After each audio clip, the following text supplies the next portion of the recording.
had a frustrating week last week and I want to talk about it because it surrounds around communication. And I want to pull everybody's awareness to how they are listening to people. Because I'm starting to realize that the initial thought that comes out in a conversation is not what makes a conversation good. It's the person who is responding that makes the conversation good, that makes the conversation meaningful. So on the first hand, you have people who are not listening at all. And that is either because they're not interested in what you have to say or they're so absorbed in whatever is going on inside of their head. Those are the conversations that make you feel unseen, rejected, unheard. 2, you have the people who are just listening to respond. And those people are either internalizing what you're saying and making it about them, so they're trying to respond to defend themselves, or they're just solution oriented and they're trying to get to the problem faster. 3 is probably the most frustrating for me, and it's people who are trying to validate their worldviews, validate themselves. So if you're sharing knowledge, it ends up being a conversation where you're trying to explain something, you get interrupted because that person is trying to re-explain it back to you, and they say the exact same thing that you say, but they just want you to see that they are also smart. And if you're sharing an experience, it ends up being a situation where you tell somebody something, an experience that you have had, and they say, you know what, I've had a similar experience as you. And then they start going down the line of what their experience was, forgetting that that conversation was actually about you.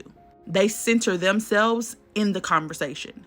That's probably the one that burns my ass the most. 4, there are people who are actually listening to understand what you're saying. They're trying to see it from your point of view. They're trying to put themselves in your shoes. Now that actually makes for a meaningful conversation because that person is trying to empathize with you. Although they may not have had the same experience as you, they're attempting to see your point of view in the situation and maybe provide you some validation. Maybe providing you some insight that may help you to navigate the situation. Then you have people who are listening to understand who have actually been through what you've been through. So they become fully immersed in the conversation because they have felt what you felt. And again, they're going to give you some type of wisdom, some type of something that is going to help you to, see the light at the end of the tunnel. And my favorite are going to be the people who are not only listening to the words that are coming out of your mouth, they're listening to your tone, they're paying attention to your body language, they're listening to your cadence, they're paying attention to your word choice. This is more of an intuitive conversation, right? Because you might be saying something to them and they're getting divine insight. They're picking up on the subtle cues. Now, to me, this is the most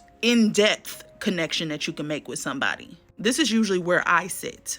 But in order for you to be getting the intuition, you have to be listening to the person. You cannot interrupt them because you're getting a message at the same time that this person is talking. And if you interrupt, you will never get the rest of the message. So these last 3 are how you have meaningful conversations, but also how you build meaningful and impactful relationships. Those first 3 are about you and not about the person who is talking to you. So I ask you again, how are you listening to people? Especially your strong friends, because you're used to being able to call and just trauma dump or just share your experience. And because that person doesn't typically share their experiences with other people because they don't want to be a burden on anybody else, sometimes you could be making them feel like they are unimportant in the conversation. So sit with that question and journal about it. And if you are any of those first 3, let's find a way to get you to those last 3. Happy healing, friends.